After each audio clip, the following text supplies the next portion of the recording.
All right. So, can I make this a career? Absolutely, right? And there's a lot of flexibility with that. And and it's one of those things where it's like you can get a really great training and you can do continuing education for the different skills that you need.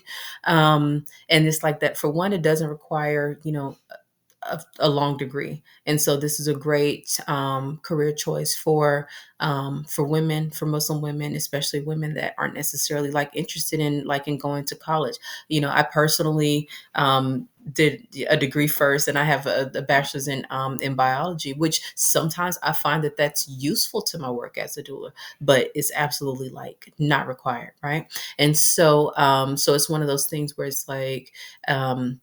You can make it a career. There's a lot of like opportunity, and and it doesn't have to be exclusive with, it could be birth doula, it could be postpartum doula, it could be childbirth education, it could be all of those. You could do workshops, for clients. You can do virtual support.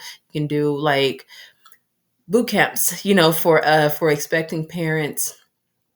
Lots of of different things, different classes on like preparing the body for birth, especially natural birth, even if they aren't hiring you as your as their doula, right? And so there's a lot of opportunities to make this something that works, like for people. Income is going to be flexible, and that just kind of a lot of it will depend on how you put yourself out there and what you decide to charge and how many clients you want to take on, right? Like I won't take more than two clients within a month, but it's because I don't really have, I'm in the stage of, trying to get, of course, get more doulas like in the birth space, like in general, but especially like locally. And it's like, oh, it'd be great if we could have, a collaborative, and then maybe we could take on more clients. Like if we have four doulas, then we can take, 10 clients a month instead of just my two, and we can kind of rotate that out, and it's a little bit more like balanced. But some doulas are fully booked, and they might take, five clients within a month. They might take 10. That's personally just not something that I'm capable of or willing to do, because I think that work life balance is really important for me personally. So it's one of those things where it's kind of like it is what you make it, right? And so for some people, it can be a um, really beneficial, like financially, right? Career. And then of course, like just the impact that it has, that you are helping individuals, you're helping families. And I think that I kind of think of it as like this ripple effect, right? That like, okay, it starts with one birth, it's one person, and then it's the family, and then that radiates or whatever in this kind of ripple effect in a way that is like really, really beneficial. And so, will this conflict with my family life? Only if you let it, to a certain extent, right? Like sometimes it's a matter of recognizing there are things that we need to be successful as, as birth workers.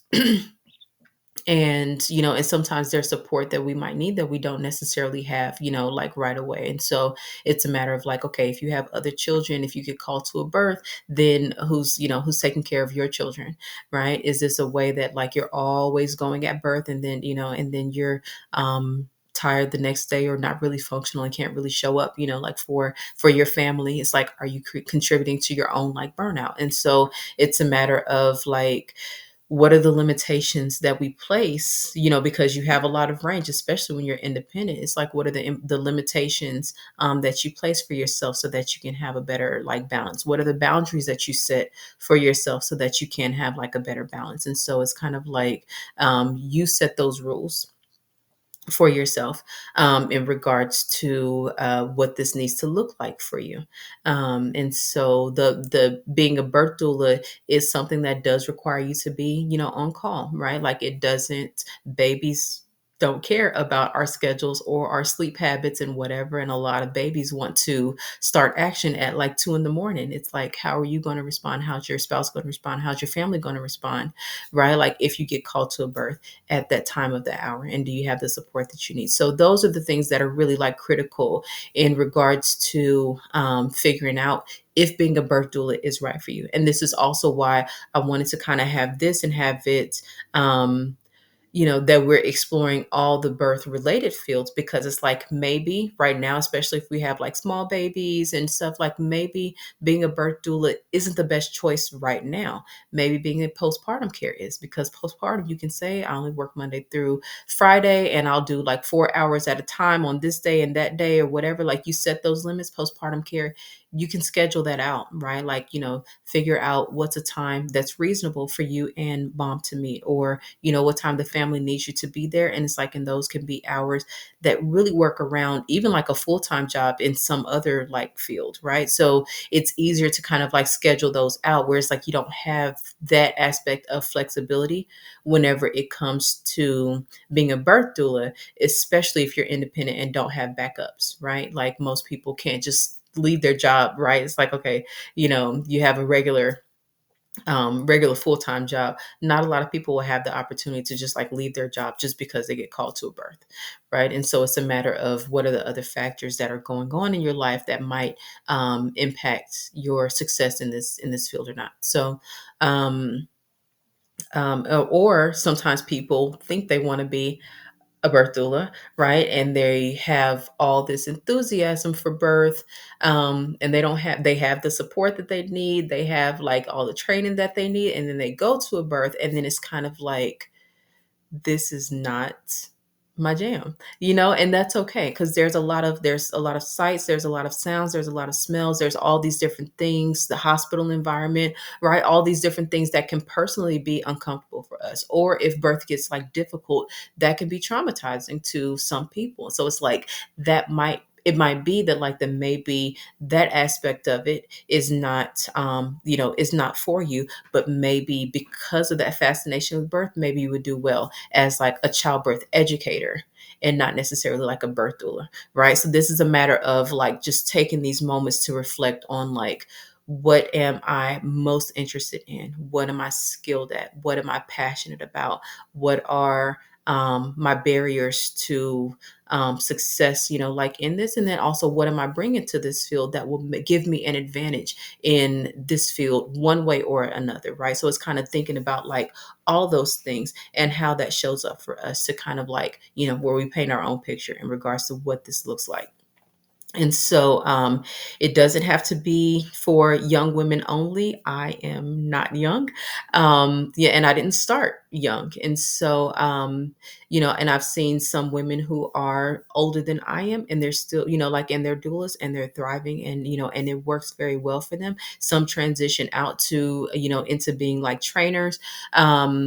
But there isn't necessarily like an age limit on being a doula, but there is a part of being a doula that can be very like physical, right? Like if we are doing counter pressure techniques, it's like, yes, we're squeezing the hips. Sometimes that might be on and off for like for hours, right? If it comes to the exercises to prepare for for birth, and it's like, okay, we're doing squats, we're doing lunges, we're doing things we know with the exercise ball and all of that. Sometimes that might actually be a factor if we have our own like physical limitations, which aren't necessarily like age related physical limitations, right? So those are also the things that we have to consider. At the same time, there are things that, like, those don't necessarily have to be barriers either, right? Like there are doulas that have different like abilities, and they might not be able to do the physical part of counter pressure and and things like that, but they can show up like in other ways. They might be great at they might be better at that informational and educational support than even someone who is younger and like in physical bodied or whatever might be capable of doing. So all of it is a matter of like finding your strengths, find like who your audience is, like what's your customer base, and then you appeal to that in that way. There are like moms that are specifically, I mean, like there are doulas that are specifically doulas for people with special needs, right? And so that is like, okay, you find that niche, you recognize that this demographic has like requirements, right? They might have different like challenges and stuff, whatever that other people might not be mindful of, and then you can cater to that community. So so yeah, so it is one of those things that can be really for anybody from any like background, because if you are able to support people based on what you care about, like the most, there's somebody that needs that care, right? And you just find where that works. um All right, so there's a lot of different pathways to becoming doulas. Of course, we talked about the certification pathway that usually can be in person, that can be um, like completely online. Sometimes it's a hybrid setting. Sometimes it's learning through experience. It's learning through workshops. Sometimes there's local, like pop ups. Like here's a weekend crash course in like in being a doula, and and you do that and you get your training from there. Um, Sometimes it's just like self-study, right? Like there are great books that are dedicated to to being a doula, being an advocate, what you need to know, and like and kind of like how to get started. So sometimes it's training and education in that way. Sometimes it's a direct apprentice model, right?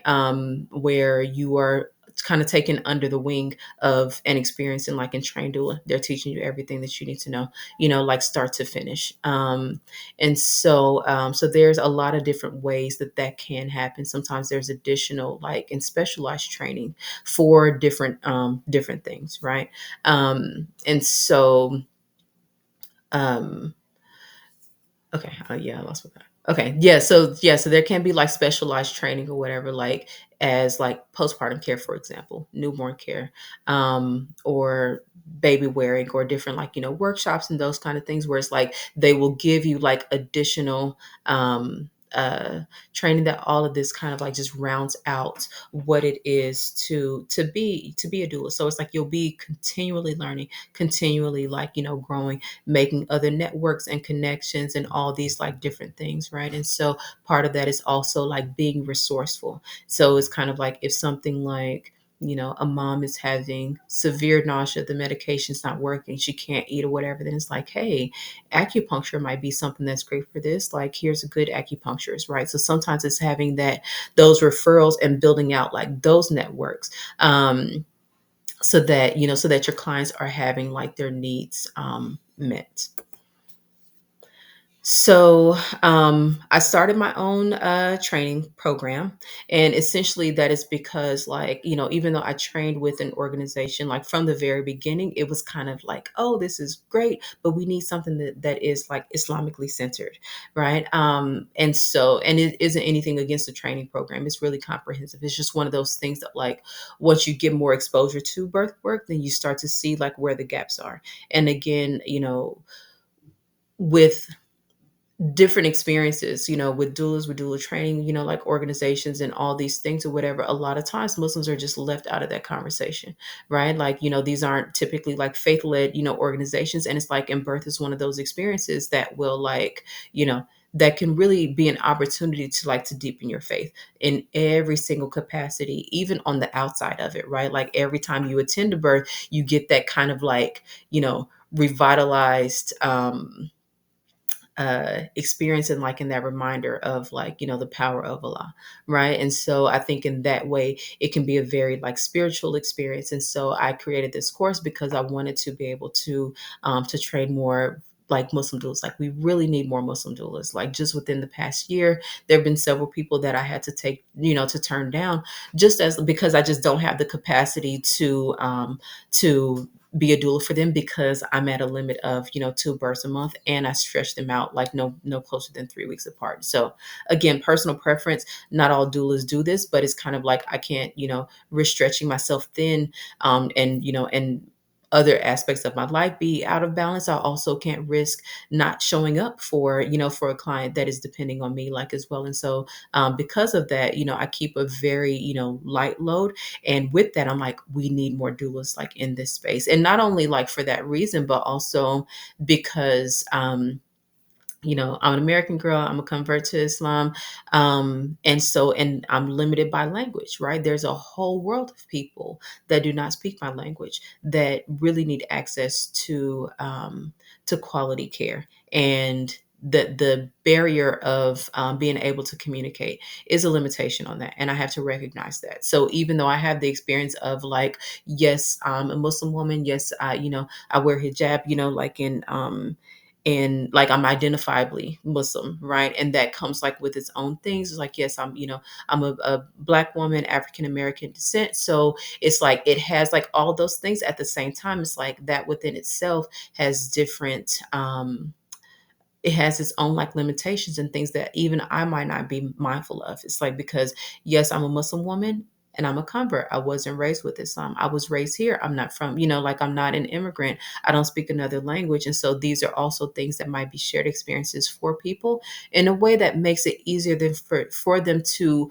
relate and to connect and to feel, like supported. And so, or even like cultural foods, like and I've learned a lot from clients that have, you know, come from other places where they're like, okay, after we have the baby, this is what the mother is fed every day, for the first like 40 days. This is a foreign concept to me. And so, not that I can't learn, but I'm like, how beautiful is it to be able to share these like deep rooted traditions and kind of like where they come from in people that, that you feel that aspect of connection with. And so this is kind of why I'm like, we need more Muslim doulas like in this space, and we need a broad range of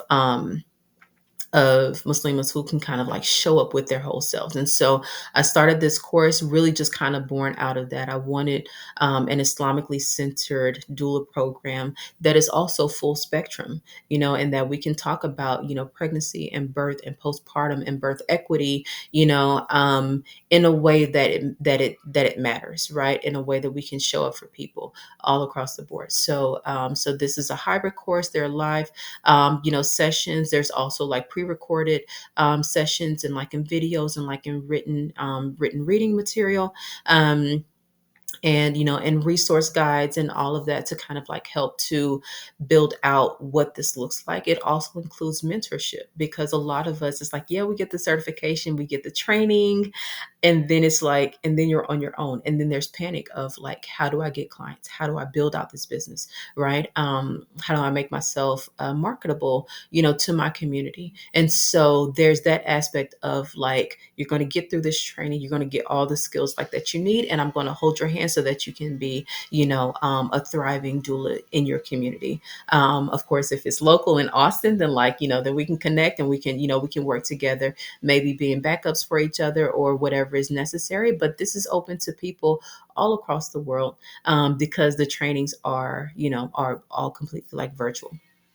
And so with that, you have access to me, you have access to like resources, you have access to the library that I utilize. There's also opportunities for in-person workshops and like in hands-on experiences like as well. So I won't spend a lot of time, on this, but there is the Empowered Doulas Muslim Training Program.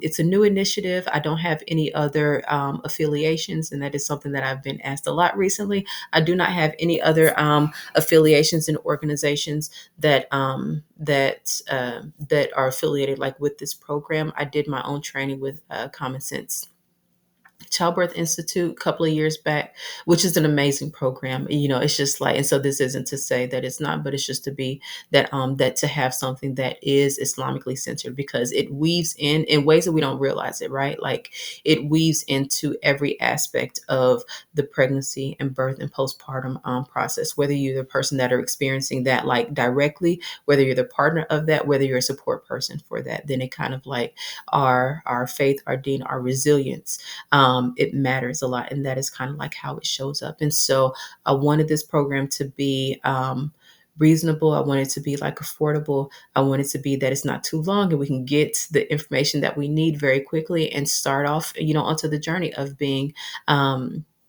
Islamically centered, well-rounded, like empowered doulas. And so the other thing is that I don't want the cost to be a barrier for people. So there is an option for a payment plan if that's what you choose.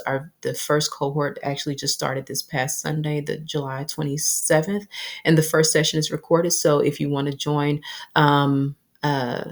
if you want to join that program, then it's not too late to join. We have 8 weeks of scheduled courses, and then we have a bonus at the end, which I'm really excited about.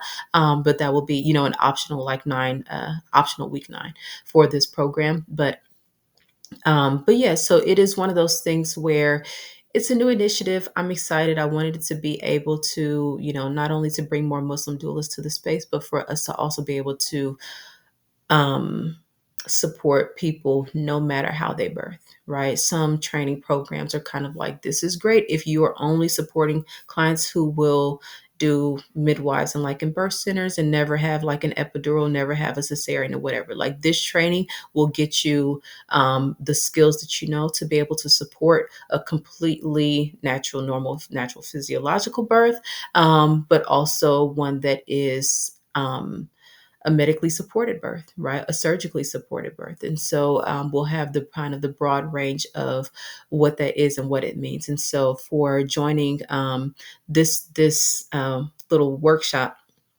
or sitting through this presentation of our guide to birth work, I am offering $100 off of the enrollment for this training. There are payment plans. One payment plan is a $200 deposit, and then you kind of make payments that are just kind of like on your schedule after that. Another payment plan option is $115 just on a regular like basis, and I believe that that's every week or every 2 weeks. And it's a little bit flexible. If there is another arrangement that you need that has not been considered, I'm happy to consider that, because it really is important to me that we get the training and the skills that we need so that we can show up in this space. And so I won't, take up too much time with it. If you have any questions, you're welcome to reach out to me.